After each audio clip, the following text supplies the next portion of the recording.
The Adventures of Pinocchio by Carlo Collodi, Chapter 13. During that wild chase, Pinocchio lived through a terrible moment when he almost gave himself up as lost. This was when Alidoro, that was the mastiff's name, in a frenzy of running, came so near that he was on the very point of reaching him.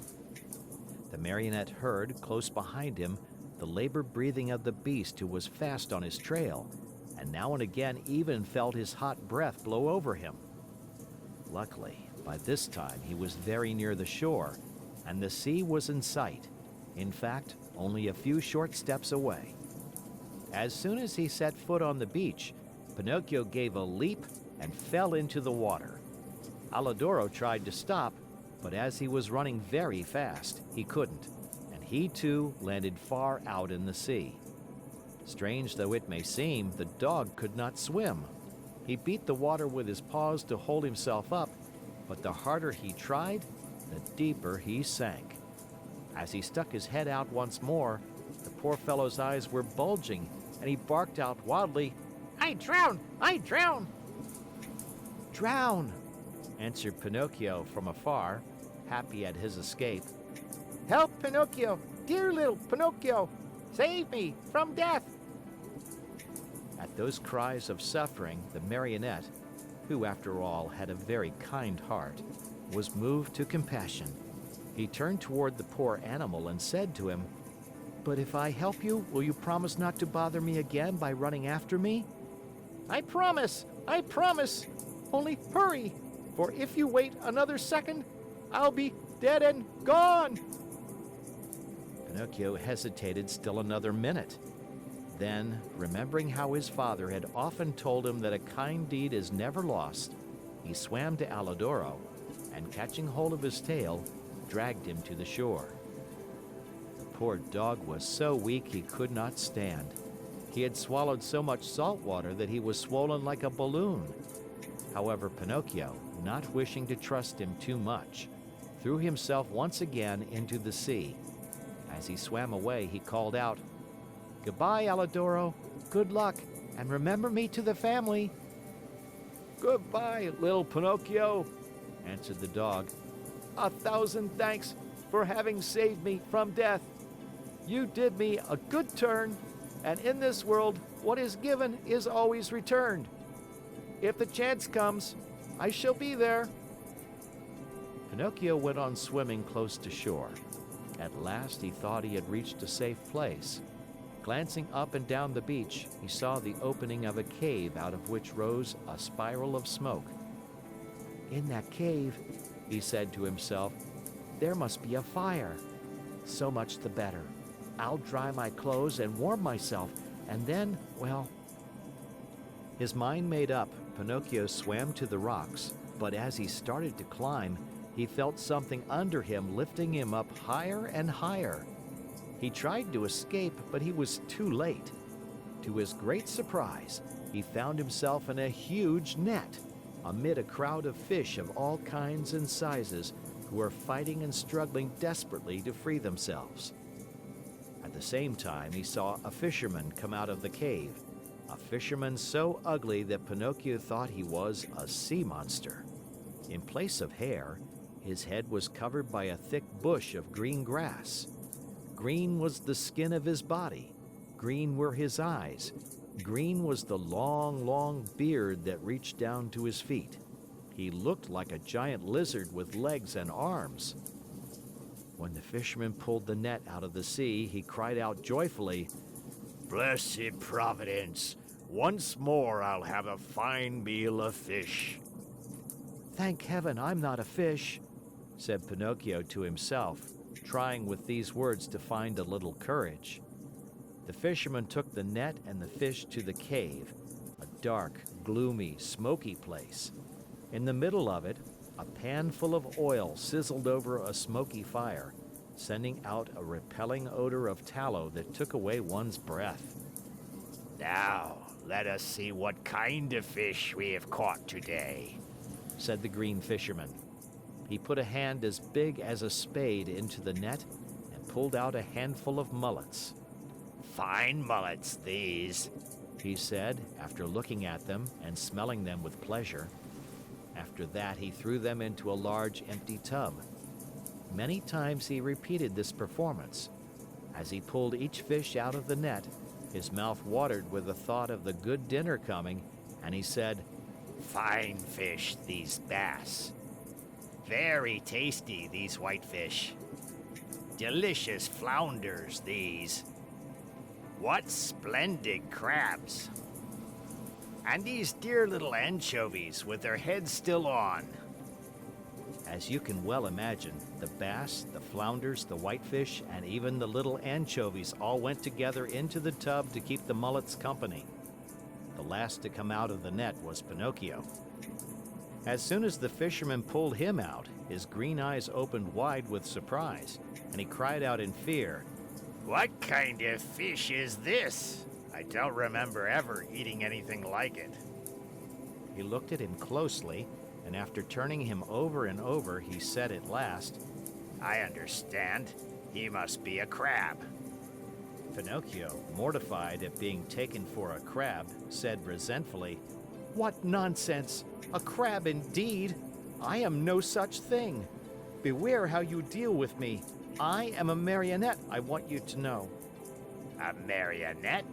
asked the fisherman. "I must admit that a marionette fish is, for me, an entirely new kind of fish. So much the better. I'll eat you with greater relish." "Eat me? But can't you understand that I'm not a fish? Can't you hear that I speak and think as you do?" "It's true," answered the fisherman. "But since I see that you are a fish, well able to talk and think as I do, I'll treat you with all due respect." "And that is?" "That, as a sign of my particular esteem, I'll leave to you the choice of the manner in which you are to be cooked. Do you wish to be fried in a pan, or do you prefer to be cooked with tomato sauce?" "To tell you the truth," answered Pinocchio, "if I must choose, I should much rather go free so I may return home." "Are you fooling? Do you think that I want to lose the opportunity to taste such a rare fish? A marionette fish does not come very often to these seas. Leave it to me. I'll fry you in the pan with the others. I know you'll like it.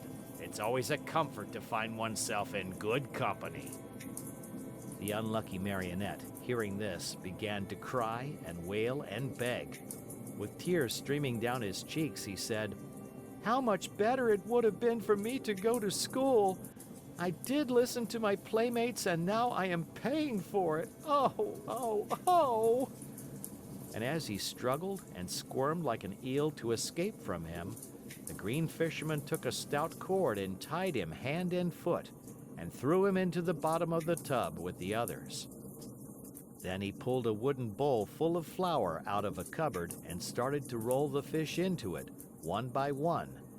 When they were white with it, he threw them into the pan.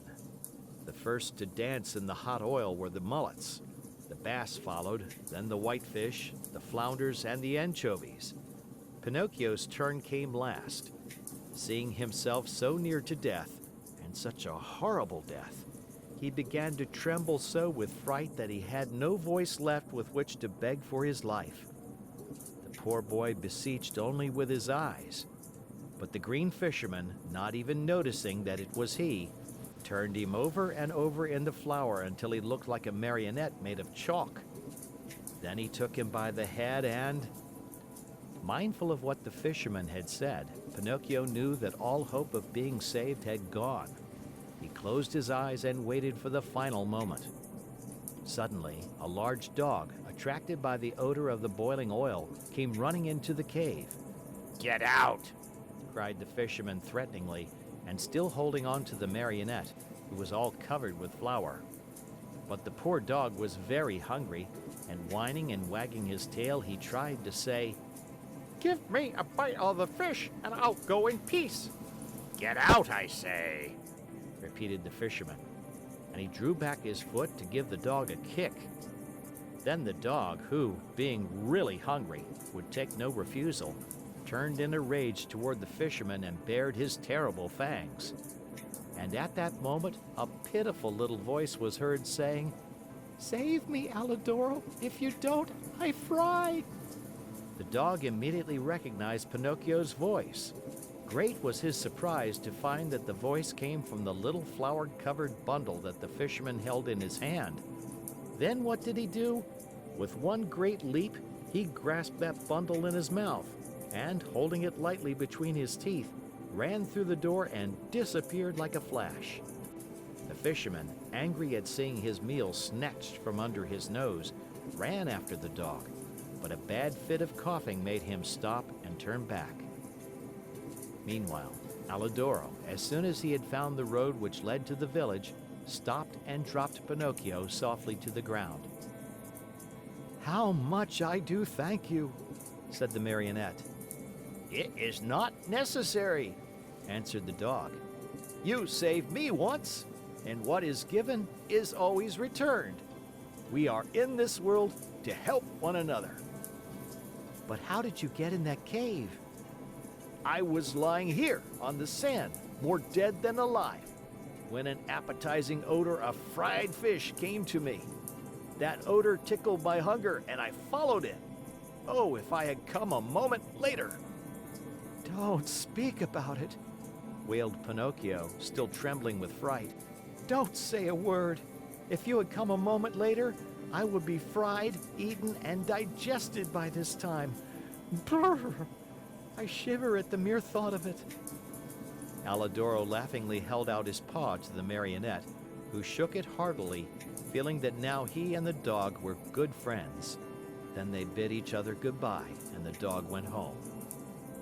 Pinocchio, left alone, walked toward a little hut nearby, where an old man sat at the door sunning himself, and asked, "Tell me, good man, have you heard anything of a poor boy with a wounded head whose name was Eugene?" "The boy was brought to this hut, and now—" "Now he is dead?" Pinocchio interrupted sorrowfully. "No, he is now alive, and he is already returned home." "Really? Really?" cried the Marionette, jumping around with joy. "Then the wound was not serious?" "But it might have been, and even mortal," answered the old man, "for a heavy book was thrown at his head." "And who threw it?" "A schoolmate of his, a certain Pinocchio." "And who is this Pinocchio?" asked the Marionette, feigning ignorance. "They say he is a mischief maker, a tramp, a street urchin." "Calumnies, all calumnies." "Do you know this Pinocchio?" "By sight," answered the Marionette. "And what do you think of him?" asked the old man. "I think he's a very good boy, fond of study, obedient, kind to his father and to his whole family." As he was telling all these enormous lies about himself, Pinocchio touched his nose and found it twice as long as it should be. Scared out of his wits, he cried out, "Don't listen to me, good man. All the wonderful things I have said are not true at all. I know Pinocchio well, and he is indeed a very wicked fellow, lazy and disobedient, who instead of going to school, runs away with his playmates to have a good time." At this speech, his nose returned to its natural size. "Why are you so pale?" the old man asked suddenly. "Let me tell you. Without knowing it, I rubbed myself against a newly painted wall," he lied, ashamed to say that he had been made ready for the frying pan. "What have you done with your coat and your hat and your breeches?" "I met thieves and they robbed me. Tell me, my good man, have you not perhaps a little suit to give me so that I may go home?" "My boy, as for clothes, I have only a bag in which I keep hops. If you want it, take it. There it is." Pinocchio did not wait for him to repeat his words. He took the bag, which happened to be empty, and after cutting a big hole at the top and two at the sides, he slipped into it as if it were a shirt. Lightly clad as he was, he started out toward the village. Along the way he felt very uneasy. In fact, he was so unhappy that he went along taking 2 steps forward and 1 back. And as he went, he said to himself, "How shall I ever face my good little fairy? What will she say when she sees me? Will she forgive this last trick of mine? I am sure she won't. Oh no, she won't. And I deserve it as usual, for I am a rascal, fine on promises which I never keep." He came to the village late at night. It was so dark he could see nothing, and it was raining pitchforks. Pinocchio ran straight to the fairy's house, firmly resolved to knock at the door. When he found himself there, he lost courage and ran back a few steps. A second time he came to the door, and again he ran back. A third time he repeated his performance. The fourth time, before he had time to lose his courage, he grasped the knocker and made a faint sound with it. He waited and waited and waited. Finally, after a full half hour, a top-floor window, the house had 4 stories, opened, and Pinocchio saw a large snail look out. A tiny light glowed on top of her head. "Who knocks at this late hour?" she called. "Is the fairy home?" asked the marionette. "The fairy is asleep and does not wish to be disturbed. Who are you?" "It is I." "Who's I?" "Pinocchio." "Who is Pinocchio?" "The marionette, the one who lives in the fairy's house." "Oh, I understand," said the snail. "Wait for me there. I'll come down to open the door for you. Hurry, I beg of you, for I am dying of cold." "My boy, I am a snail, and snails are never in a hurry." An hour passed, 2 hours, and the door was still closed. Pinocchio, who was trembling with fear and shivering from the cold rain on his back, knocked a second time, this time louder than before. At that second knock, a window on the 3rd floor opened, and the same snail looked out. "Dear little snail," cried Pinocchio from the street, "I have been waiting 2 hours for you, and 2 hours on a dreadful night like this are as long as 2 years. Hurry, please." "My boy," answered the snail in a calm, peaceful voice, "my dear boy, I am a snail, and snails are never in a hurry." And the window closed. A few minutes later, midnight struck, then 1 o'clock, 2 o'clock, and the door still remained closed. Then Pinocchio, losing all patience, grabbed the knocker with both hands, fully determined to awaken the whole house and street with it. As soon as he touched the knocker, however, it became an eel and wiggled away into the darkness. "Really?" cried Pinocchio, blind with rage.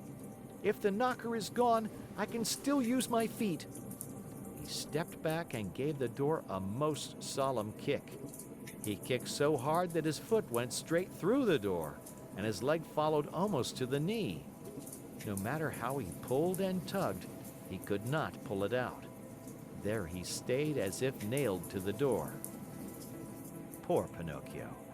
The rest of the night he had to spend with 1 foot through the door and the other one in the air. As dawn was breaking, the door finally opened. That brave little animal, the snail, had taken exactly 9 hours to go from the 4th floor to the street. How she must have raced. "What are you doing with your foot through the door?" she asked the marionette, laughing. "It was a misfortune. Won't you try, pretty little snail, to free me from this terrible torture?" "My boy, we need a carpenter here, and I have never been one." "Ask the fairy to help me." "The fairy is asleep and does not want to be disturbed." "But what do you want me to do, nailed to the door like this?" "Enjoy yourself counting the ants which are passing by." "Bring me something to eat at least, for I am faint with hunger." "Immediately." In fact, after 3 hours and a half, Pinocchio saw her return with a silver tray on her head. On the tray there was bread, roast chicken, fruit. "Here is the breakfast the fairy sends to you," said the snail. At the sight of all these good things, the marionette felt much better. What was his disgust, however, when on tasting the food, he found the bread to be made of chalk, the chicken of cardboard, and the brilliant fruit of colored alabaster. He wanted to cry. He wanted to give himself up to despair. He wanted to throw away the tray and all that was on it. Instead, either from pain or weakness, he fell to the floor in a dead faint. When he regained his senses, he found himself stretched out on a sofa, and the fairy was seated near him. "This time also I forgive you," said the fairy to him, "but be careful not to get into mischief again." Pinocchio promised to study and to behave himself, and he kept his word for the remainder of the year. At the end of it, he passed first in all his examinations, and his report was so good that the fairy said to him happily, "Tomorrow your wish will come true." "And what is it?" "Tomorrow you will cease to be a marionette and will become a real boy." Pinocchio was beside himself with joy. All his friends and schoolmates must be invited to celebrate the great event. The fairy promised to prepare 200 cups of coffee and milk and 400 slices of toast buttered on both sides. The day promised to be a very gay and happy one. But, unluckily, in a marionette's life there is always a but, which is apt to spoil everything. End of chapter.